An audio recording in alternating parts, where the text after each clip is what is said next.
Well, we have it as an open room so people can come in at any point that they want. We don't have to have the gate open and closed and that sort of thing, but we run some risk of somebody coming in unintentionally that's not supposed to be part of the group, but this seems like the easiest way to set it up. So good morning, everybody. Happy President's Day, and welcome to our President's Day Ethics Forum. And I just want to make this as casual as possible. I'd love to have your input either as we're going or towards the end. And I might make a bit of managed chats and so on during the meeting, but maybe we can go over those after the meeting, or raise your hand or something along those lines. Okay, so let me move this off of the screen and get started. Let's see. I'll just put this down. Okay. Okay.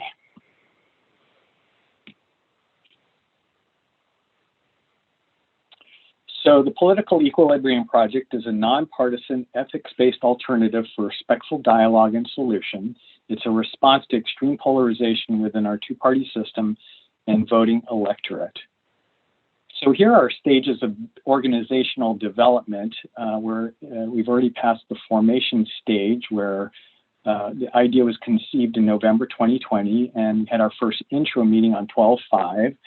We're in the early development stages, so currently we are a political meetup group to explore and establish community. We've had an intro and approximately 5 other meetings.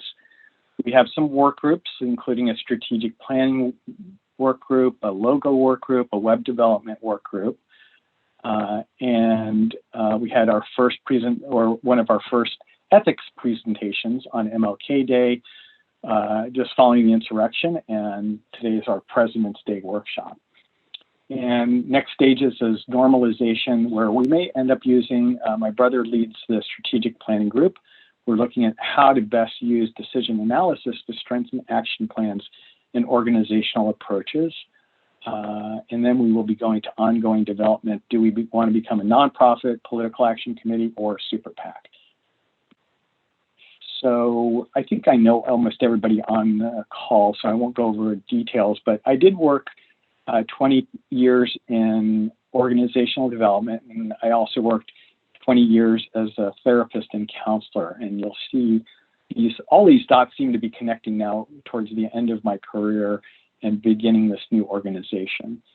So I do ethics and quality consulting, and 40 years of work at the VA, and my target retirement date is the end of this year. And my top goal is to create an organization and community for meaningful dialogue and actions that will positively impact our political climate. I'm pretty middle to left leaning in my bias, and I'd say on a political pain scale and moral distress scale, my distress level is about a 7. So moral distress occurs when one knows the ethically correct action to take but feels powerless to take action. What is my experience of moral distress? I value the democratic process, and I feel it's been undermined. Expanding my circle of influence to alleviate my personal and collective sense of moral distress is another goal of mine. A sense that we are doing something rather than just allowing things to happen to us. I'm hoping PEP will provide you with a sense of community, ability to contribute, and empowerment. The process of moving forward towards moral distress and conflict resolution provides a means for reducing individual and collective moral distress. So, like any type of stress concepts, there's a residue that increases and it just sort of ratchets up your stress level, and this is our moral distress level. So my hopes are that we have a release through this experience to be able to discuss and process through some of these complex issues that we're trying to navigate through. And the analogy I've used is an iceberg in stormy weather, and the stormy conversations are sort of above the water, and waters can be choppy, but the deeper you go, the calmer it gets. The heated rhetoric is designed to incite anger, whereas rational dialogue is designed to reveal motivations, be it hidden or overt. This would tend to bring back conversation to base values as a commitment to the Constitution, for example, or honoring an oath of office. Yeah. I have to do a little adjustment here. Okay. So the target audience for our organization as we're starting out is right in the middle, and hoping to expand towards step 2 to bring in more people in the middle is to this way of thinking. And some of the far right and far left, I don't think we need to focus our efforts on, because we haven't developed this technique in order to make it work for the middle. So we will work towards that goal. So the goals of this session is to establish community and community understanding of the problems, to increase familiarity with applied ethics. The ethics is the art of resolving conflicts and values. In this session, we will explore truth-telling and lying, motivations both hidden and overt, and the applied ethics concepts, exploring concepts such as common good, civility, beneficence, and non-maleficence, a time for reflecting back on another historic week in U.S. history. In honor of President Abraham Lincoln, who said, "I am not bound to win, but I am bound to be true. I am not bound to succeed, but I am bound to live up to the light I have." And I think that applies for this presentation. So what is the ethics concern? We are at a place in time with massive campaigns of misinformation that undermines the core values of our democracy, our political system, and basic truth-telling, which has resulted in unprecedented polarization. Are there ethical approaches towards resolving this conflict? How do we have discussions when we cannot agree on facts or reality? How do we even begin to talk with people on the other side of the political spectrum? So from that subjective perspective, we are able to perform or to reformat this into an ethics question that's more formalized. And here's the ethics question. Given the desires for respectful dialogue of politics, along with intentional and unintentional campaigns of misinformation and disinformation, what are the ethically justifiable options for resolving these issues that may help restore peace and civility in our political system?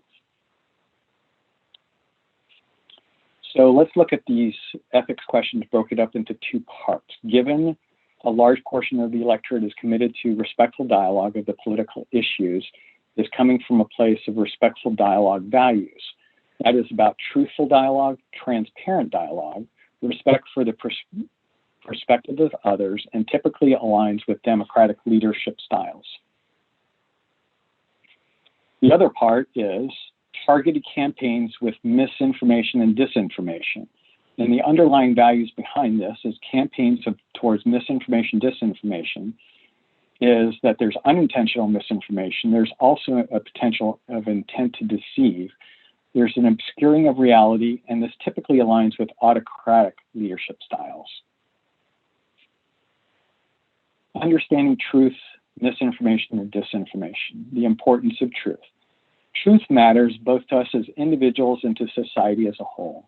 As individuals, being truthful means that we can grow, mature, and learn from our mistakes.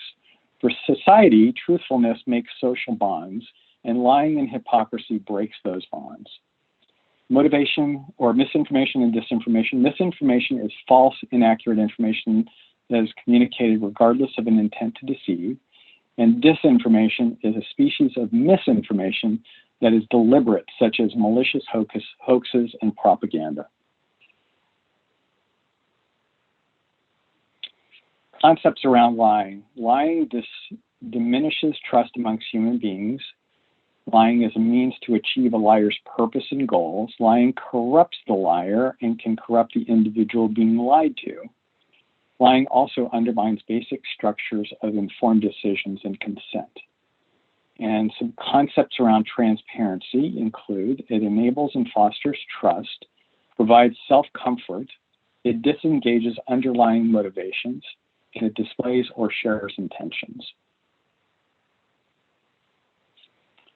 So here's some background on the ethics question. There's some profound proliferation of misinformation shared through political leaders and conventionals in social media. The most notable perpetuated falsehood is referred to as the Big Lie, and there are two notable references to the Big Lie in history. Number one was Nazi Germany created the Big Lie that Jews were to blame for the ills of German society, including the loss of World War I. This resulted in the Holocaust. Number two, claims that Trump won the 2020 election created the Big Lie, resulting in the insurrections. U.S. court systems are the means for substantiating claims and establishing truth in our society. Relevant to the facts of the Big Lie, there has not been one credible instance of voter fraud or ballot tampering. Each state has certified the election results. Election officials and witnesses who oversaw the process were from both parties. Several states did multiple vote recounts showing no notable changes, and the president's attorneys scoured the country for any scrap of evidence to support numerous lawsuits filed to call the elections into question. Each lawsuit was summarily dismissed by judges appointed by both parties, and the Supreme Court, including 3 justices appointed by the former president, saw no legal standing for the Texas lawsuit challenging election results in Georgia, Pennsylvania, Michigan, and Wisconsin. Other relevant facts include Chris Krebs, the self-described long-term Republican who led the federal government's effort to secure the 2020 election, issued the statement from the Elections Infrastructure Government Coordinating Council. Quote, "There is no evidence of voting system deleted or lost votes, changed votes, or was any way compromised." Krebs and his colleagues of election professionals said that the November election was among the most secure in American history. In addition, William Barr, the Attorney General at the time, commented, "To date, we have not seen fraud on any scale that could have affected a different outcome of the election." So there's various factors that perpetuate these big lies. We call these forced multipliers. So as many of you are aware of the QAnon, it's deemed a cult by the U.S. prosecutors. It's a disproven, discredited far-right conspiracy theory alleging that cabal, Satan-worshipping, cannibalistic pedophiles is running the sex trafficking ring and plotted against former President Donald Trump while he was in office. QAnon also asserts that Trump has been planning a day of reckoning known as the Storm, when thousands of members of the cabal would be arrested. QAnon conspiracy theories predicted that Trump would maintain the presidency following the election. So the counteracting forces and forces towards equilibrium include these: that there has been no notable decrease in there has been a notable decrease of followers and propagandists since Biden's inauguration due to the fact that Trump did not maintain the presidency. It undermined their complete premise. This has been a reality check for some of the following noted conspiracy theory. Truth has prevailed. So that's one of the nice equilibrium factors. Here's some others. So conservative media outlets, there are multiple media sources that have supported the big lie based on host and guest opinions, including voting machine irregularities and other voting irregularities. Counteracting forces, forces towards equilibrium, courts have dismissed all claims of voting irregularities.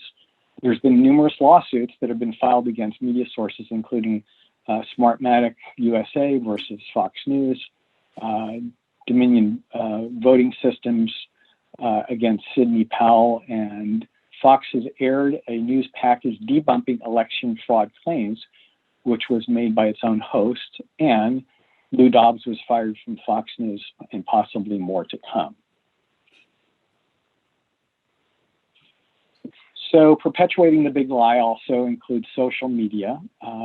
These platforms typically have rules for enforcement and suspension. Most draw the line at communications that can incite violence. So counteracting forces towards equilibrium, so as exemplified by Trump being removed from Twitter, Facebook, YouTube, TikTok, and Reddit post-insurrection, there's been a notable decrease in followership once the leaders are removed, of course. So this minimizes the spread of misinformation. Oops.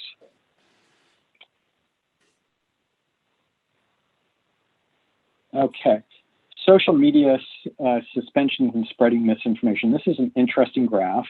It's based on the question in a survey. Do you think social media companies such as Twitter or Facebook should or should not suspend user accounts for spreading misinformation? And the blue is an inclination towards suspending accounts, and reds are not suspending accounts. So it's interesting to note that the Democrats are much higher in favor of suspending accounts, whereas the Republicans are less so, and the independents are somewhere in the middle. So the applied concept of common good. The first idea of common good is of common good. The common good is the idea that a community in a country, that there are certain things we hold in common and value. Our obligation is to work towards common good in order to best serve all members of the community, or in this case, our country. The U.S. was founded on the principles of democratic election. The common good dictates that when a presidential candidate loses the election, for the good of the country, they accept defeat and move on. This has not happened in this election. It is a clear violation of what is best for the country, which needs to be it is a clear violation of what is best for the country and a clear violation for what is of the common good. Civility. Civility is all about virtue. So I think there's an open mic someplace. So please check your mics. Civility. Civility is about virtue ethics. That is the cultivation of those traits such as honesty, fairness, self-control, and prudence that helps us reach our full human potential. When public officials practice civilities, they are helping their city, county, state, or country to fulfill its potential by putting common good ahead of personal rivalries or irritations. The act of perpetuating lies, falsehoods to influence the election outcome is an act of incivility. The falsehood was determined to be a major contributing factor resulting in the January 6th insurrection. So concepts around beneficence and non-maleficence. Beneficence is to maximize good, whereas non-maleficence is to minimize harm. Social media firms should have obligations toward both beneficence and non-maleficence.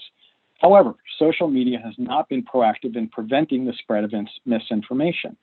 Social media corporations strive to limit the spread of misinformation by tagging items as misleading and or banning users who violate their terms of service.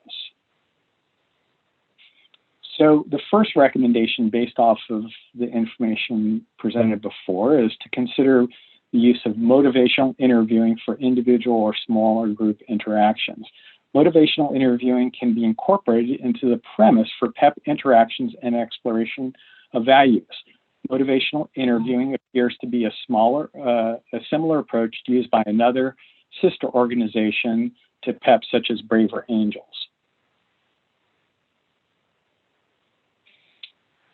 So the way I came up with this idea of motivational interviewing was there was a great article in the New York Times, The Science of Reasoning with Unreasonable People. So this was developed by a psychologist who was an organizational psychologist at Wharton School, and it's based off of his book, Think Again, The Power of Knowing What You Don't Know. And some key points in this article was it's too easy to fall into the trap of frustration, anger, or escalating rhetoric. Number two, set aside inclinations. Oh, goodness, I'm sorry. Set aside inclinations towards changing others' person's perspective.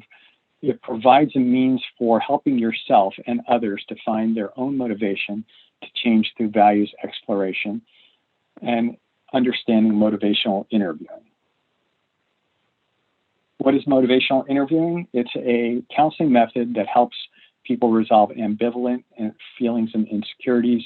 It's also to find internal motivation that they need to change their behavior. It is a practical, empathic, and short-term process that takes into account consideration of how difficult it is to make life changes. So I used to use motivational interviewing when I was doing voc rehab counseling, and it was by far the most effective tool that I had in counseling.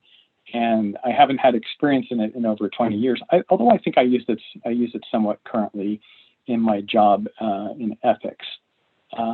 So it's got a nice even thread through my career that I'm enjoying bringing back into this organization.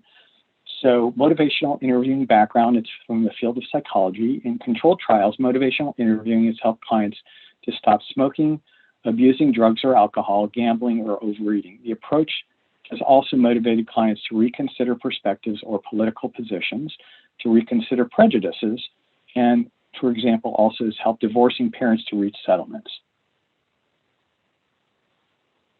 Motivational interviewing central premise. Instead of trying to force other people to change, you're better off helping them find their own intrinsic motivation to change. You can do this by asking them open-ended questions and listen carefully, holding up a mirror so that they can see their own thoughts more clearly. What is it you like about this politician? Did they express the kind of value that you appreciate, such as kindness, thoughtfulness, leadership, some other type of value? Also, motivational interviewing central premise includes that if they express a desire to change, you guide them towards that plan. If they do not express the desire to change, you continue to explore the values, and this is exactly how I would counsel people in Voc Rehab. It is ethically inappropriate to use motivational interviewing to manipulate others, of course. And here's recommendation number 2. Consider the use of applied artificial intelligence to reduce or inhibit the spread of information. The propose the use of AI in truth correction of social media users prior to posting and sharing of information.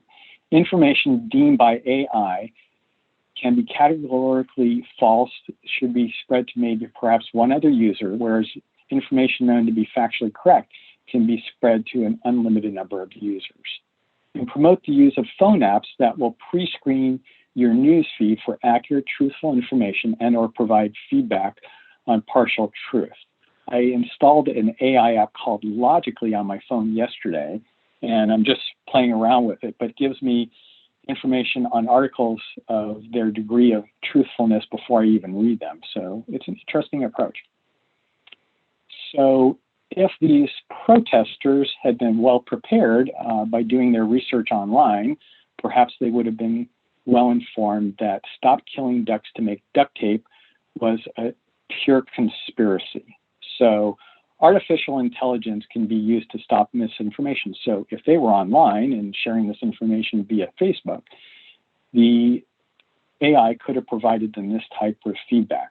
Did you mean to say stop killing ducks? There is no product called duct tape. And did you mean to say that duct tape is an adhesive used for sealing of heating and AC joint duct joints, and ducts are not used in the making of duct tape?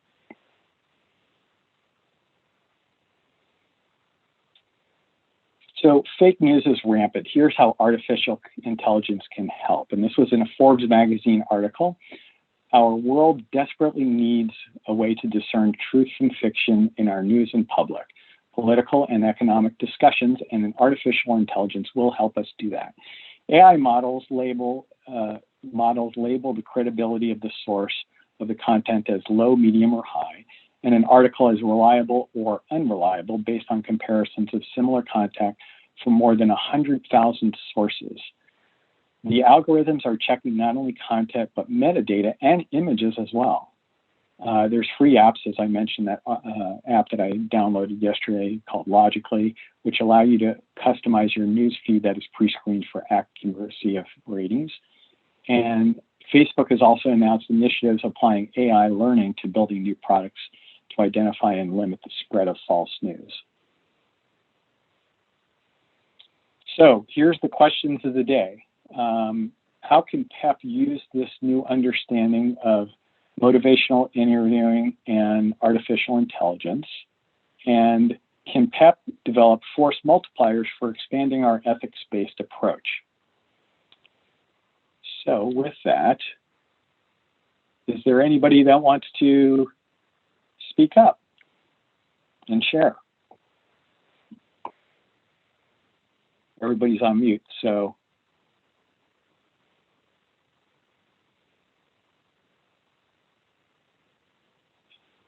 Well, if not, we can move towards the next slide. Oh, Marjorie, you look like you were going to say something? No, I was just Okay. Yeah, I think we're all digesting. Okay. Yeah, I was going to say it's difficult to come up with something.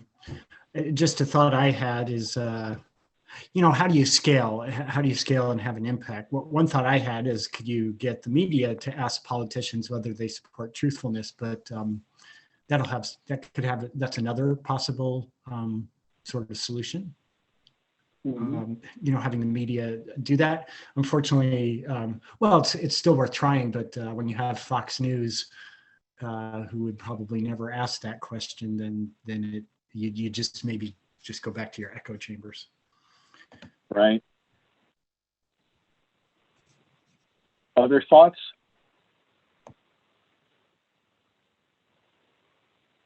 Okay. And so I was just going to say, the other thing is, it's really hard for us to think about what we as a little organization can do. If there's a way we can get strategic alliances with other organizations that are bigger and more established, like the Lincoln Project or Citizens for Responsible Ethics. That's a way to ethical investing companies. That's the way to get the force multiplier. Leverage that. Okay. Right. Well, so I thought it would be fun to share this.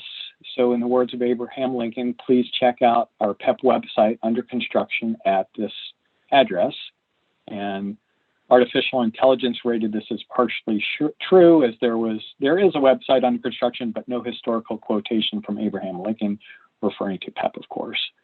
So let me open up the website and just share it with you.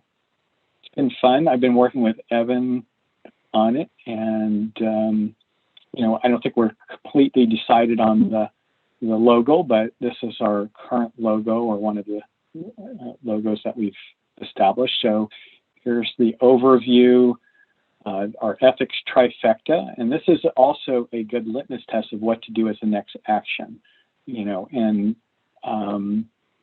so having concentrated actions that we think are going to make a difference, of course, is the going to create the opportunity. So then if you click on this area to your left, you can explore mission, newsletter, which we'll eventually have, but we started to populate items in here called Learning Portal.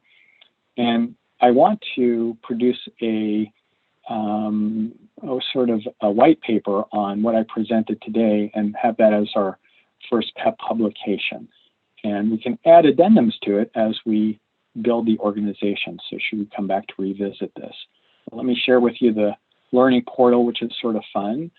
So we have podcasts, news, book reviews, and videos. And so this is a great opportunity when you have a book review. Perhaps we'll set up a structure for doing what the book review. I don't think this is populated. Oh, it is. Okay. Yeah. So this is one of books that I read that I thought was really nice, called Factfulness, 10 Reasons Why We're Wrong About the World and Why Things Are Better Than You Think. And it was really a fun book to read and very optimistic. And I'd like to get more books in here. So nice job. So go back to the Learning Portal. We are looking at, we have some videos that are sort of fun. And these are videos that it would be fun to just put them on a loop, and so that they would play in sequence. And so we're working on this. But this is a great video about conspiracy theories and giving a depth to understanding conspiracy theories. This is also a fun video on, do politics make us irrational, using sort of a mathematical experience in learning about that. And eventually we might decide to develop the organization and can have a donation section for our website.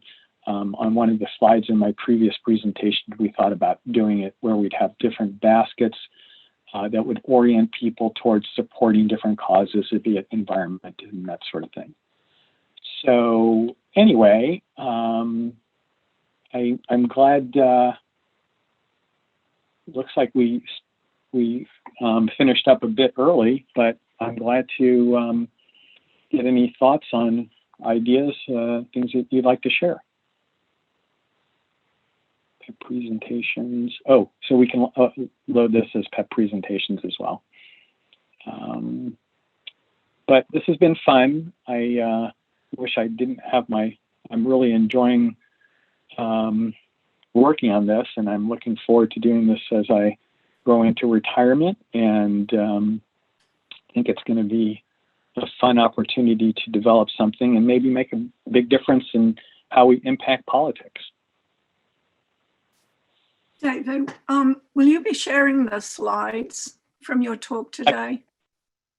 Yeah, so what I'm trying to do is I'm trying to set up a place on the website that I'll be able to upload the slides under PEP presentations. Oh, okay.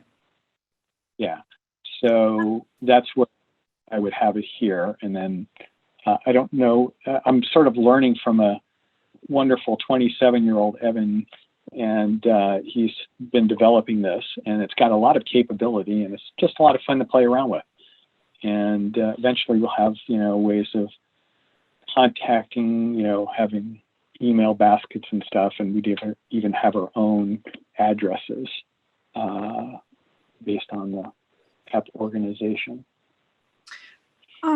So David, yeah, your approach to bringing people to the middle, I'm wondering if for the group that you could set up coming up with an issue that we go through the process to really get a good feel for how it works. And the one thought I was going to email you that, the outcome of the impeachment where, I think that would be a good one for people to sort of sort through how they're feeling about that and what to do for the future or something along those lines. I don't know. It's just a thought.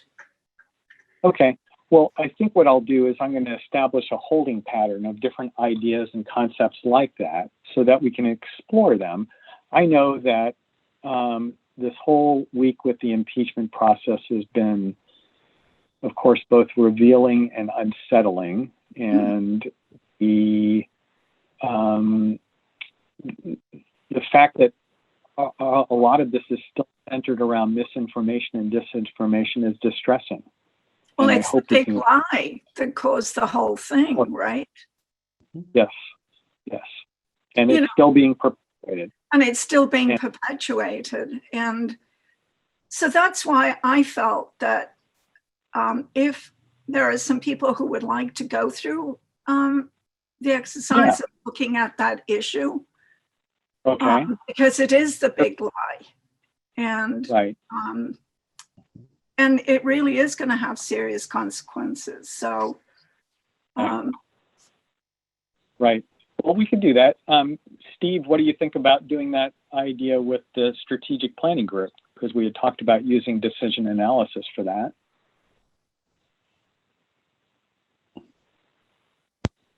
Steve, you're on mute.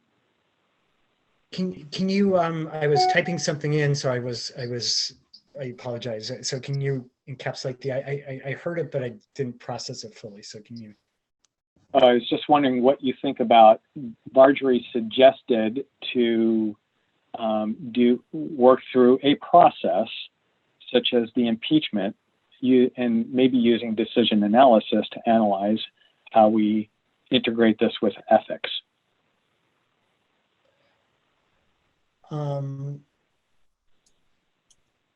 Yeah, well, I don't, yes, we can certainly do something. Yeah, I think that's a good place to do it. I'm not exactly sure what we're, what it is we're proposing, but we can work through it. So we don't need to figure it out right this second, but we can do that. Yeah. Okay.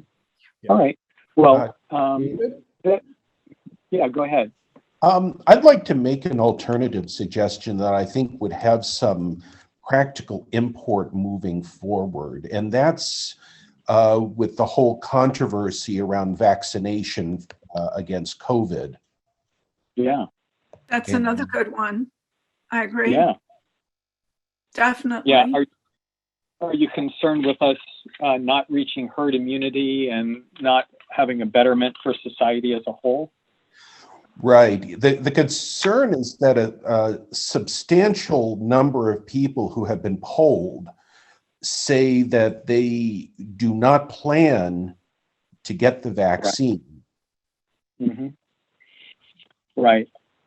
That is of concern, and there's an also evolving process related to that. As people, there are also a group of people that gain more comfort as the vaccine has been more prevalent, and they also may gain more comfort moving forward as they see less reactions and so on. And there's misinformation about those vaccines. So yes, that would be a great issue to explore.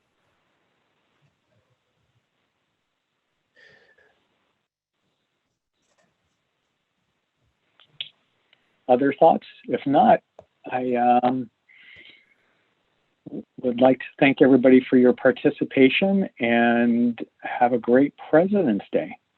And thank you, Steve. I loved your presentation. Thank you. And how you organized it. Thank you. Thanks very much. Yeah, you're David. Thank you. Thanks very much, David. most welcome.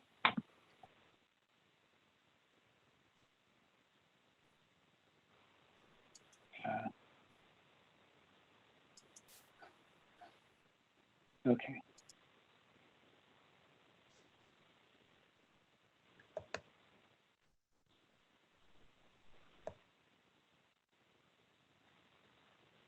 Mm-hmm.